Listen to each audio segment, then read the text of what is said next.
Hello there guys, it's Captain Invisible here and welcome to another turn of the custom campaign mod hot seat for Medieval 2 Total War. This is the Tyronian campaign where we play as the Principality of the Amber Plains. So let us jump into this and see what has been going on since the last turn. So we have a candidate for adoption, Kozul. Kozul Sidorov. He is a 23-year-old. Not too bad loyalty. Only one command. The main thing that gets me about this guy is he is plain, which lowers his popularity, which gives him a negative effect to public order. So I would have to use him in the field, which I really. If he's sort of looking after a settlement whilst he's on campaign, it's gonna have a negative effect, and if that already has a negative morale effect, it's gonna really ruin that settlement. So I think we can wait until a new candidate pops around. I think we're okay for generals at the moment. In terms of the end of turn report, we have 1993 to play around with. It's not enough for what we actually want it for, but we can save up until next turn to hopefully get that moving. In terms of the balance of power, overall rankings, the Aztecs are top in the military. The Pyramids are top financially, so again, no surprise. And then in production and population, we've got the Xinshan Empire. Xinshan? I hope I'm saying that right, because the Valdokian Empire was hard enough, but this one's a new one. I believe this is the Byzantines, just changing the middle part of their name to something new and fancy. Overall, we've got the Pyramids being top now, so I think the Aztecs have taken a hit somewhere to knock them down a peg in the rankings.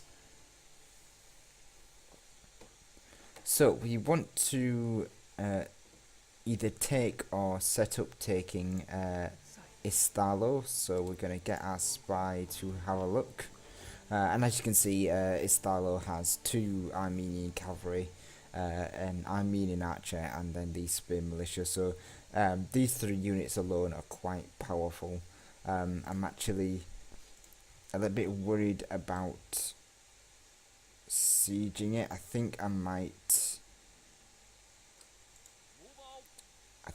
wait until next turn when I can get my. At least I thought I could get my ballista there.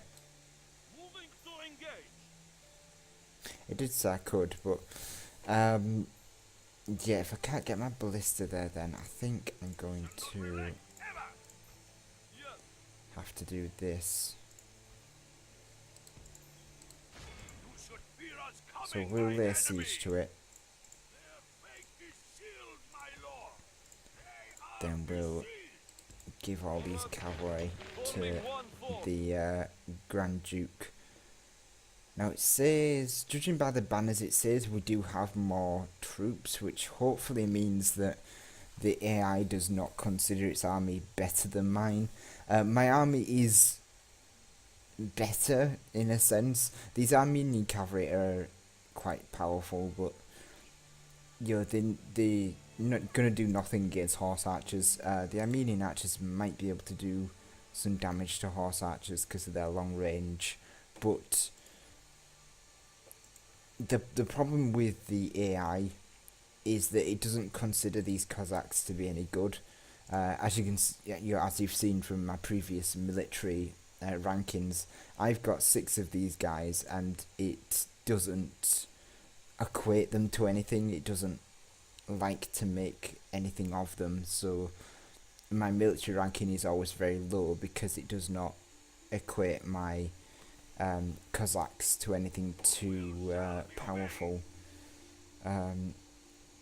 It wouldn't be so much of a problem if it wasn't for the fact that if he sallies out and pushes me back, that's going to set me back again a little bit like it did at Trinistal, so who knows. We're going to get the archer moving as well. I may have actually been better with the spearman, to be honest, but yeah, the archer will help us do what we need to. Then we've got siege equipment. Yeah, we shouldn't be able to do too bad against these spearmen and the archers. We can't get any foot troops anyway. I think I might try force draw these guys out at some point. Maybe just get my general and a unit of horse archers to try and deal with them, because all these horse archers are going to be useless actually in the siege, and if I only bring one archer, it's not going to do too well. I would move the spearman over, but I don't know what that would do to this fort, and I really could do with that fort being there, because the Mongols are obviously down here doing sneaky stuff. I'm going to take these guys out to have a look over here.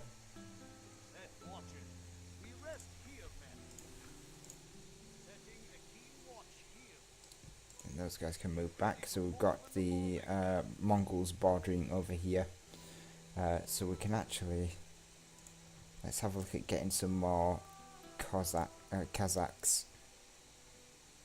Yeah, we're going to have 3,000, which will allow us to build our castle finally, which is where we're sort of heading. We're heading in that direction.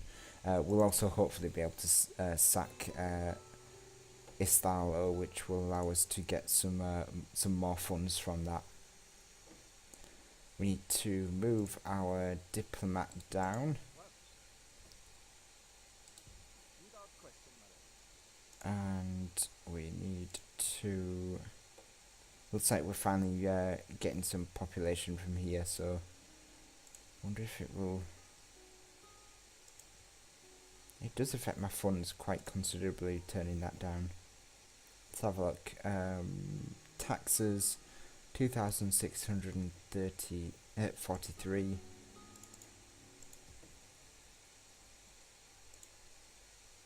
Then if we bump it up, 2,700. It's only 100. I could do with the population increase being a bit more meaningful.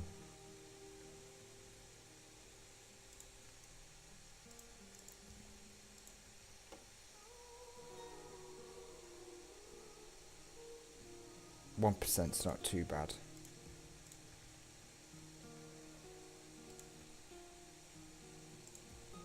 Dathler's still not increasing though. I think I'll have to bite the bullet and get a land clearance.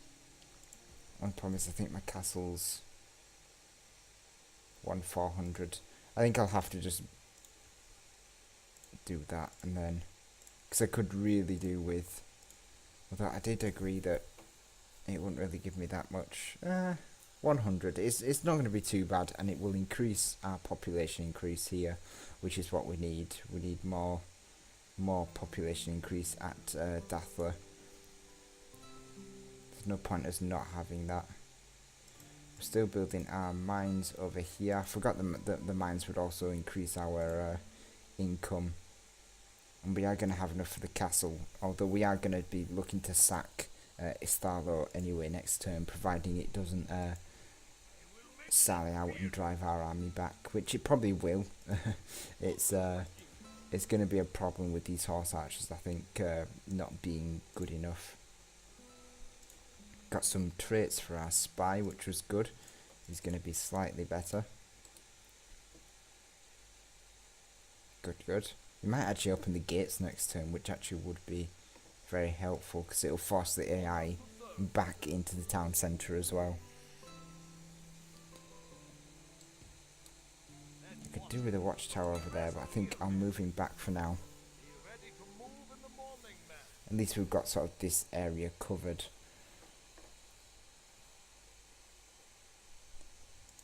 And then I believe that's everything. Yeah, so financially we're going to be set for next turn. We've got everything that we need going on. Um, Diplomatically, let's see what everyone's been doing diplomatically. Looks like England and the Holy Empire, the Sunrise Coast, have allied. Probably initiated by the Holy Empire, the Sunrise Coast. The Aztecs are still at war with the Holy Empire. Scotland and the Shan Empire are still allied, enemies with the Turks. Yeah, nothing else interesting. No one's done any sneaky alliances since last time. Oops. In terms of the rankings, the Shan Empire is still top. Holy Roman Empire, or the Holy Empire of the Sunrise Coast, should I say? It's going to be really hard to mix those guys up. Is second after quite a nice shoot up due to something. I think production probably more than anything. The Spanish Inquisition have dropped, and then the rest of us are sort of tied down here in a nice big knot. Militarily, the Venetians have settled down, sort of leveled out, but not lost any, so they've not fought any battles. Looks like the Holy Empire of the Sunrise Coast and the Shan Empire merging over here, with the Spanish Inquisition being just behind them, and then the Scottish dipping down with the Papal States being sort of around right here as well. We, again, what I discussed earlier, we're sort of down here because it doesn't class our horse archers as that great. To be honest, I don't quite increase here, maybe because of the ballista, maybe. But yeah, it'll level out now. We are getting another horse archer, but I don't think it'll be that much of a increase. Production, the Valdokian Empire, the Shan Empire. I'm gonna say Valdokian quite a lot as well because I got so used to saying that name. The Shan Empire has finally leveled out after that huge increase. It's it's trumped us all there with its production. The Holy Empire, the Sunrise Coast, is the one that increased past us. We've been level for quite a long time. I think we're just waiting for our production to start building up. I'm sure it will do eventually. The Spaniards and the Scottish, the whole Scottish Kingdom of Valinad sort of merged down here, and the Venetians, surprisingly, are actually doing some production, quite a lot actually. So yeah, they're definitely building up something. I just don't know what it is. Territorially, they are still lagging behind. Looks like the Holy Empire of the Sunrise Coast has got 6 settlements now to join in with the Shan Empire. We're going to be increasing next. Looks like the Scottish have joined us at 5 settlements, but we're going to be surpassing them as soon as we can take Istalo. Hopefully next turn, unless they drive us back, in which case we'll have to wait for our ballista and blast their gates down and show them what true horror is in the medieval world. And then you've still got the disciples of Tyrone still dipping down here at 2 settlements. Hopefully they'll be able to get on the mainland and do some damage. I know they have gotten to the mainland now. They just need to find some settlements to take. Although I think the majority of the Turkish kingdoms has been taken over by the Shan Empire, so we'll have to have a look at that.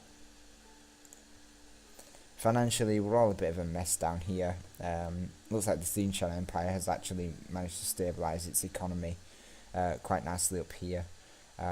The Holy Empire of the Sunrise Coast has increased, but I think that's due to sacking whichever settlements it's taken from the Aztecs. So whether it can stabilize that or not is a different question.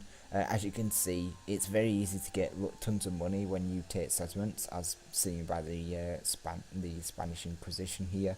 But then you suddenly have this drop where you either overspend it, or it's taken up by your army upkeep and things. So you're actually losing. You're not able to stabilize it as much. Whereas we're quite stable, not too stable, but we've been spending a bit on some buildings and things. We're probably never going to be really stable, because we are going to be spending big money on things like castles and upgrades and things. So we're not really going to be that too stable, but it says that we are going to be sort of stable by about. We're going to be gaining 400, and our sort of profits are 497. So we'll see what that looks like next turn. See if we can maintain that, because usually that's in a minus for me due to construction costs and things.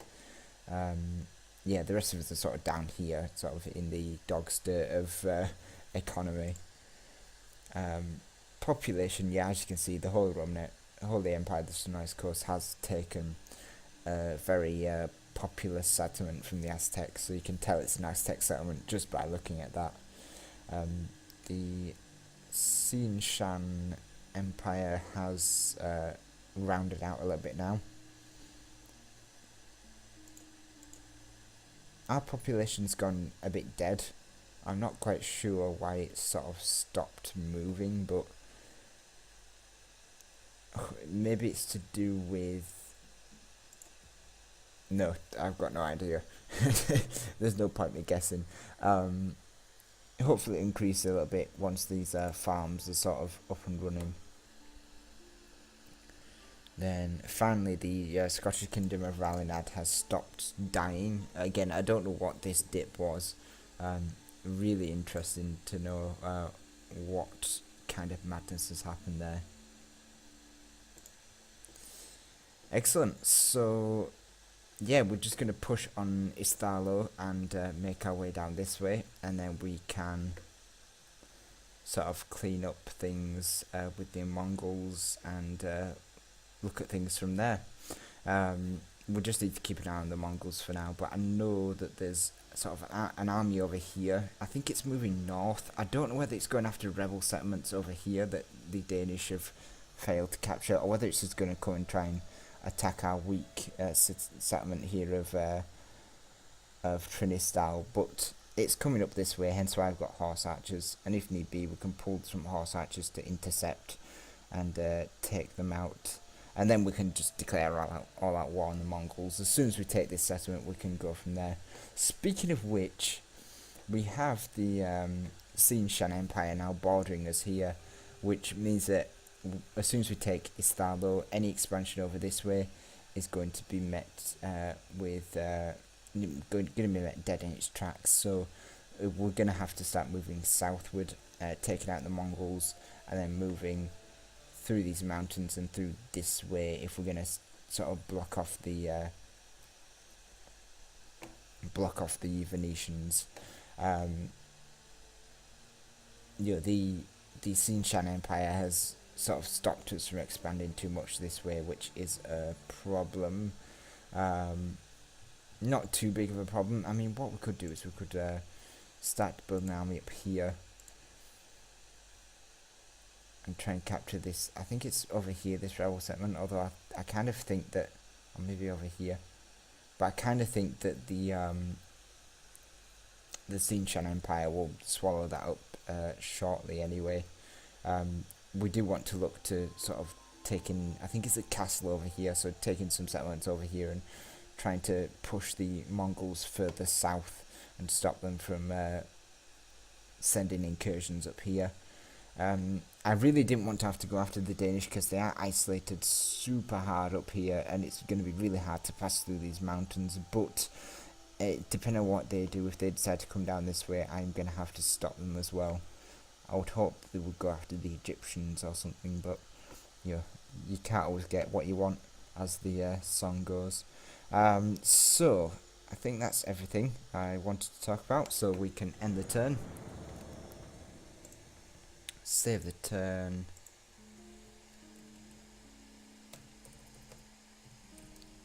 Praise him. Excellent. So yeah, that was turn number 7. Again, not too difficult. I just wanted to play around with his silo. I was hoping I could get in with my general, with my spy opening the gates, but unfortunately that wasn't the case. So we'll just have to do it the old-fashioned way and hope that the AI doesn't sally forth. I have a feeling that it will, because as I say, it thinks that my Kazakhs are garbage, but we'll see. If it does, I'll just have to wait another turn to use my ballista, and we'll just have to blast through it. My only worry is that if I get pushed off it and the Xinshan Empire has an army heading this way, if they lay siege to it, I'm gonna either have to attack them and move them off it, or just let them have it. And I really don't want them to have that settlement, because that really does block me off. It gives them a foothold to be able to march into my lands, and it also stops any hope that I have of pushing west, because my only castle is over at it's not Trinidad, is it? It's the other one. I keep forgetting what my settlement names are. But yeah, I just need Tivador. Yeah, it's Tivador, isn't it? I just need to take that settlement, and then that's it. You know, I can border him all I want, and then that'll just allow me to move south and take the Mongols. So we'll see what happens in turn number 8 anyway. So thank you very much for watching, and I shall see you all in the next video.